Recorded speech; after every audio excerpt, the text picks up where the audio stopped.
Assalamualaikum warahmatullahi wabarakatuh. Waalaikumsalam warahmatullahi wabarakatuh. Alhamdulillahilladzi ja'ala ramadhana syahra siyama lil mu'minin. Wassalatu wassalamu ala asyrafil anbiya'i wal mursalin sayyidina wa maulana Muhammadin wa ala alihi wa ashabihil mujahidin at-tahirin, amma ba'du. Ma'asyiral muslimin rahimakumullah. Dari jumlah 12 bulan yang ada dalam agama kita, yang dihitung sejak Muharram sampai dengan bulan Zulqa'dah, maka Ramadan mendapat gelar Sayyidus Syuhur. Sayyidus Syuhur artinya raja, penghulu atau tuan dari seluruh bulan. Apa sebabnya maka Ramadan ini dinamakan Sayyidus Syuhur? Sebab yang pertama, Ramadan dipilih oleh Allah menjadi bulan tempat di mana pertama kali diturunkan ayat-ayat suci Al-Quranul Karim. Allah tidak memilih Rabiul Awal, tidak Rajab, tidak pula Sya'ban misalnya, tetapi dipilihnya Ramadan untuk menjadi bulan di mana diturunkan ayat-ayat suci Al-Quranul Karim, seperti yang dijelaskan dalam surah Al-Baqarah ayat 185. A'udzu billahi minasyaitonir rajim. Syahrul Ramadhan allazi unzila fihi al-Qur'an hudan linnasi wa bayyinatin minal huda wal furqan. Bulan Ramadan, bulan di mana diturunkan di dalamnya Al-Qur'anul Karim yang merupakan petunjuk dan jalan menuju petunjuk bagi orang-orang yang beriman. Oleh sebab itu, salah satu bentuk ibadah yang sangat dianjurkan di bulan Ramadan diantaranya ialah memperbanyak membaca ayat-ayat suci Al-Quranul Karim. Yang kedua, Ramadan disebut Sayyidus Syuhur karena di dalamnya ada satu malam yang bobotnya khairun min alfi syahr. Satu malam tetapi lebih baik daripada 1000 bulan. Itu dinamakan dengan Lailatul Qadar. 1000 bulan kira-kira 83 tahun. Nilai ibadah di malam itu lebih baik daripada nilai ibadah 83 tahun. Padahal umur orang sekarang kan jarang yang sampai 83 tahun. Bagaimana ini harus kita pahami? Ma'asyiral muslimin, sejak kita akil balik sampai kepada usia kita yang sekarang ini, kalau kita mau jujur bercermin, rasanya kita harus mengakui banyak dosa dan kesalahan yang pernah kita kerjakan. Kalau kita berbuat dosa selama 40 tahun, kemudian kita bertaubat 20 tahun lamanya, kalau menurut rumus dagang, ini kan belum tertutup. Dosa 40 tahun ditebus dengan taubat 20 tahun. Tapi haruskah dosa tidak terampuni? Allah Subhanahu wa ta'ala Maha Penyayang. Disediakannya malam-malam yang istimewa, yang punya nilai khusus. Seolah-olah Allah berkata, hai manusia, kau tidak perlu putus asa. Bagaimanapun banyak dosa kau lakukan, bagaimanapun banyak kesalahan kau kerjakan, nih, aku sediakan satu malam khairun min alfi syahrin, lebih baik daripada 1000 bulan yang disebut dengan Lailatul Qadar. Kapan sih Lailatul Qadar itu? Menurut Al-Imamul Ghazali, Lailatul Qadar itu adanya pada 10 hari yang akhir di bulan Ramadan, terutama pada malam-malam ganjil. Malam 21, 23, 25, 27, dan 29. Tapi orang yang ingin menemukan Lailatul Qadar, dia harus sudah berjaga sejak awal Ramadan. Jadi nggak boleh pakai ilmu ngincer. Tahu ilmu ngincer? Tanggal 20 Ramadan nggak terawih, 21 terawih, 22 perek lagi, 23 masuk lagi, 24 nggak ke masjid. Temennya tanya, kenapa nggak ke masjid? Ini kan bukan malam ganjil, nggak turun Lailatul Qadar. Saya kira yang kayak begini dapatnya bukan Lailatul Qadar, boleh jadi Lailatul Qadar.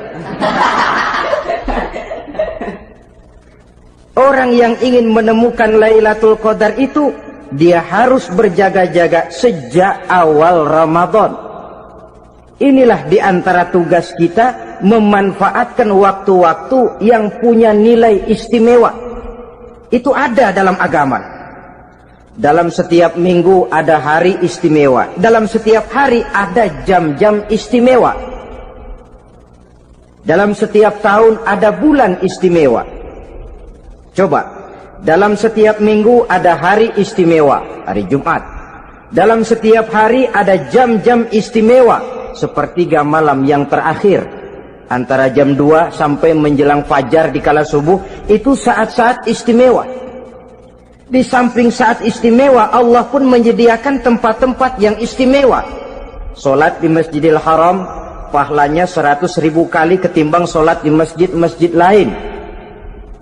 Begitu di Masjid Nabawi misalnya, ini tempat yang istimewa. Lailatul Qadar waktu yang istimewa yang diberikan kepada kita untuk kita manfaatkan dengan sebaik-baiknya. Toh dalam kehidupan bernegara saja misalnya, kan pada setiap tanggal 17 Agustus itu presiden memberikan grasi ampunan kepada para entah itu tahanan politik dan sebagainya. Ada yang mendapat potongan tahanan, waktu-waktu yang istimewa. Inilah sebab kedua kenapa Ramadan dinamakan Sayyidus Syuhur. Sebab yang ketiga, Ramadan disebut Sayyidus Syuhur karena di dalamnya nilai kebajikan berlipat ganda adanya. Satu hadis menjelaskan, "Lau ta'lamu ummati ma fi Ramadan, latamannau an takuna as-sanatu kullaha Ramadan." Andai kata umatku tahu keistimewaan apa yang ada di dalam bulan suci Ramadan, niscaya mereka ingin agar sepanjang tahun isinya Ramadan saja. Apa sebabnya? Li'annal hasanata fihi mujtami'atun. Di dalam bulan Ramadan itu berkumpul segala macam kebajikan. Wa ta'atu maqbulatun. Segala perbuatan taat diterima oleh Allah. Wa da'awati mustajabatun. Segala macam doa dan permohonan dikabulkan oleh Allah. Wa dzunuba maghfuratun. Dan segala macam dosa diampuni oleh Allah Subhanahu wa ta'ala. Berlipat gandanya nilai kebajikan yang kita kerjakan di bulan suci Ramadan.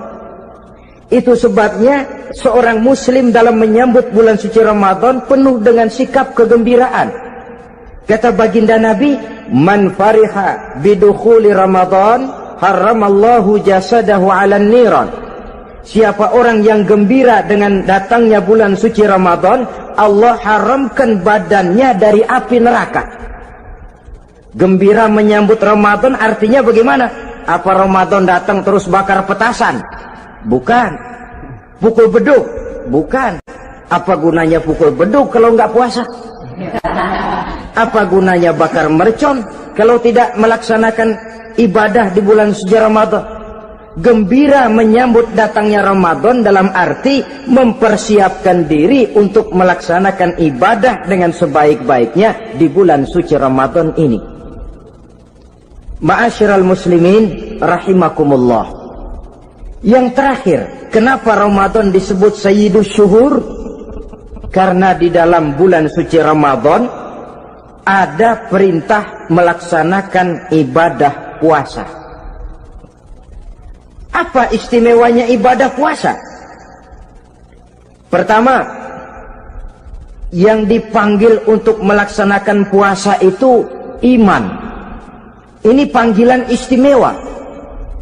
Allah menyatakan, Ya ayyuhalladzina amanu kutiba alaikumusiyam. Hai orang-orang yang beriman, diwajibkan atas kamu berpuasa. Iman yang dipanggil untuk melaksanakan ibadah puasa. Contoh, satu hari di depan rumah kita lewat tukang pepaya, tukang duku, tukang duren. Kita panggil satu tukang pepaya, "Bang, pepaya, berhenti dulu sebentar." Kira-kira yang merasa tukang pepaya berhenti enggak? Berhenti.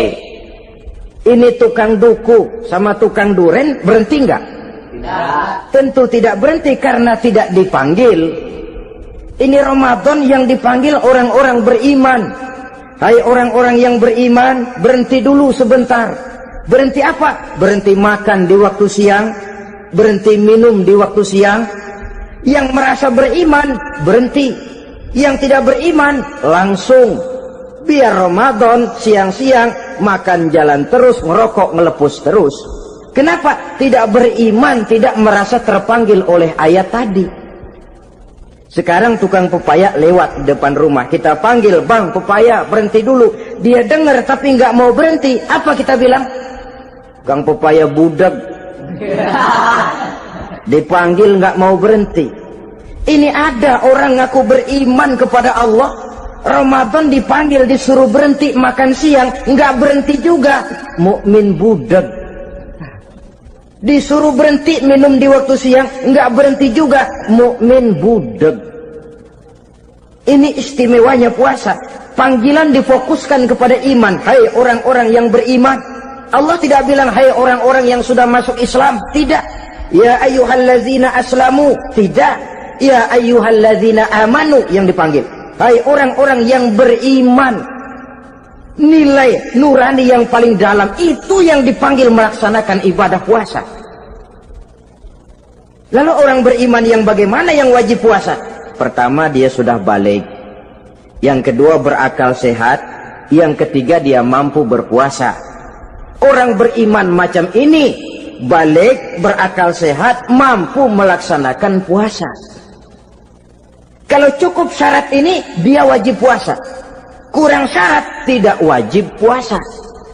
Jadi kalau di bulan Ramadan ada teman kita tidak puasa, jangan heran barangkali syaratnya kurang. Cukup dalam hati saja, ini orang kurang syarat. Makanya nggak puasa. Pak, itu teman saya kok nggak puasa? Nggak puasa? Nggak puasa. Dia bukan orang beriman kali ah. Orang yang tidak beriman itu tidak wajib puasa. Beriman kok Pak? Iman, tapi nggak puasa. Nggak puasa. Belum balik kali ah. Belum balik, cuma badan doang gede. Bongsor kali itu. Belum balik. Sudah kok Pak, sudah balik. Sudah balik, sudah. Tapi nggak puasa. Enggak. Gila kali dia ah. Gila kali, sebab orang yang tidak berakal itu tidak wajib puasa. Waras Pak, dia tidak gila? Tidak gila? Tidak. Barangkali dia tidak mampu melaksanakan puasa karena terkena uzur syar'i. Ini keistimewaan puasa yang pertama, yang dipanggil melaksanakannya iman. Keistimewaan yang kedua, oleh karena yang dipanggil iman, maka puasa dinamakan ibadah sirriyah. Ibadah rahasia. Kalau kita sembahyang, orang lihat kan? Lihat enggak? Lihat.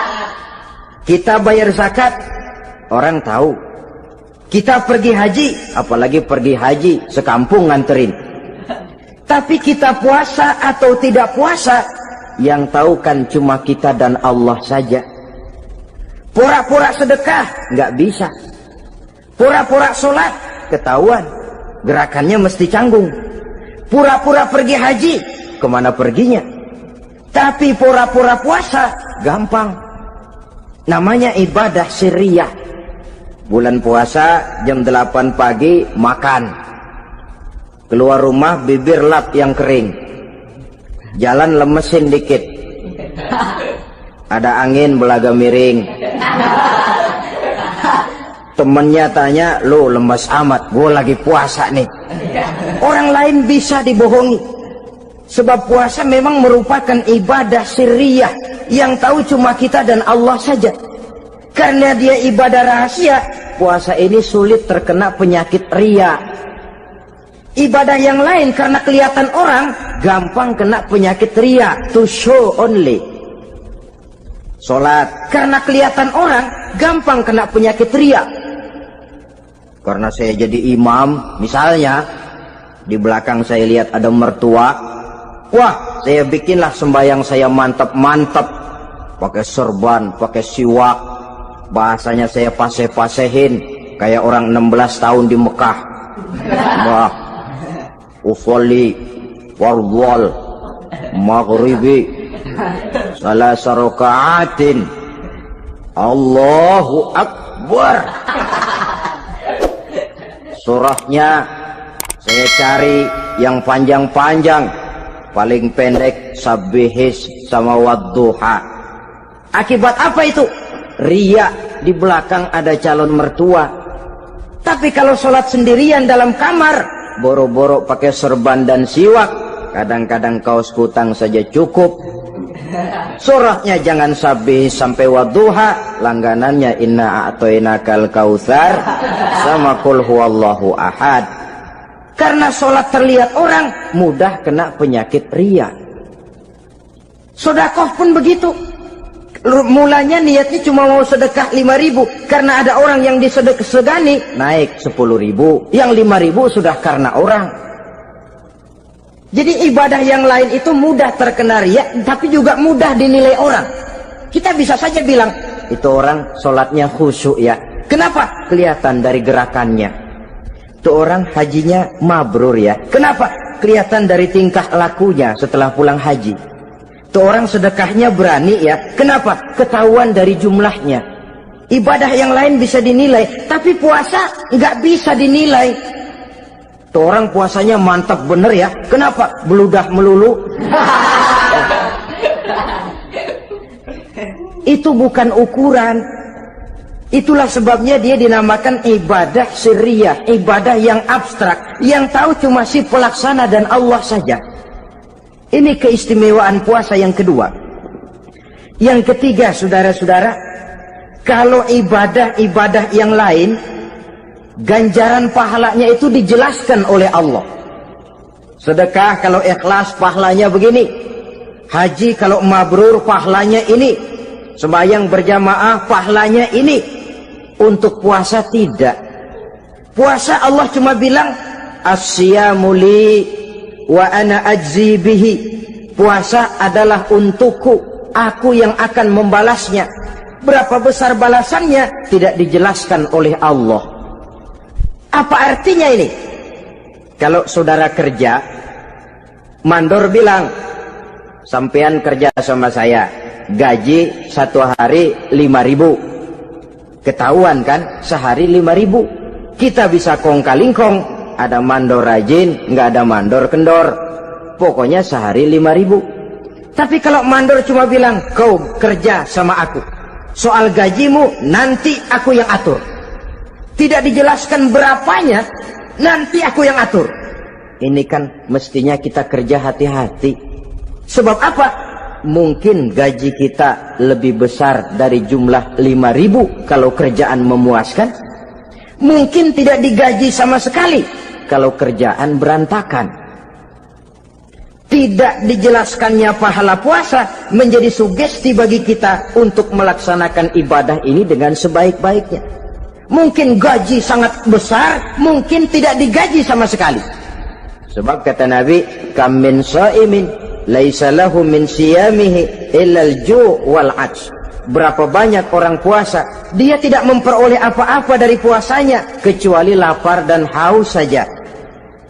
Puasa sah, kewajiban gugur, nilai 0. Tidak dapat apa-apa kecuali lapar dan haus. Jadi inilah keistimewaan daripada ibadah puasa. Saudara hadirin yang saya hormati, kemudian apa sih perlunya kita melaksanakan ibadah puasa ini? Namanya syahwat. Kalau itu kita kendalikan, maka langkah hidup ini akan menjadi lurus karenanya. Benar kalau Nabi menyatakan, "Iza jaa Ramadan, futihat abwabus sama, wa ghulliqat abwabun nar, wa sufsidatis sayatin." Apabila datang bulan suci Ramadan, dibuka pintu langit, dibuka pintu surga, ditutup pintu neraka, dan diikat setan-setan itu. Siapa yang ikat setan? Puasa kita. Dengan puasa kita mengendalikan nafsu. Kalau nafsu kita kendalikan, setan nggak berkutik. Jadi yang mengendalikan nafsu itu nilai puasa. Nafsu terkendali, setan terikat. Kalau puasa, kalau nggak puasa, setannya ngebludak. Jadi jangan digambarkan, wah kalau bulan puasa setan dirantai. Rantainya kayak apa? Yang rantai siapa? Arti setan diikat di sini ialah nafsu dikendalikan. Dengan apa? Mengatur makan dan minum. Puasa kan sebenarnya logikanya mengatur perpindahan waktu makan dan minum saja. Apabila perut besar ini teratur demikian rupa, syahwat tidak menggelegak, dia terkendali. Dengan hidup pandai mengendalikan nafsu, iblis tidak berdaya dan tidak berkutik.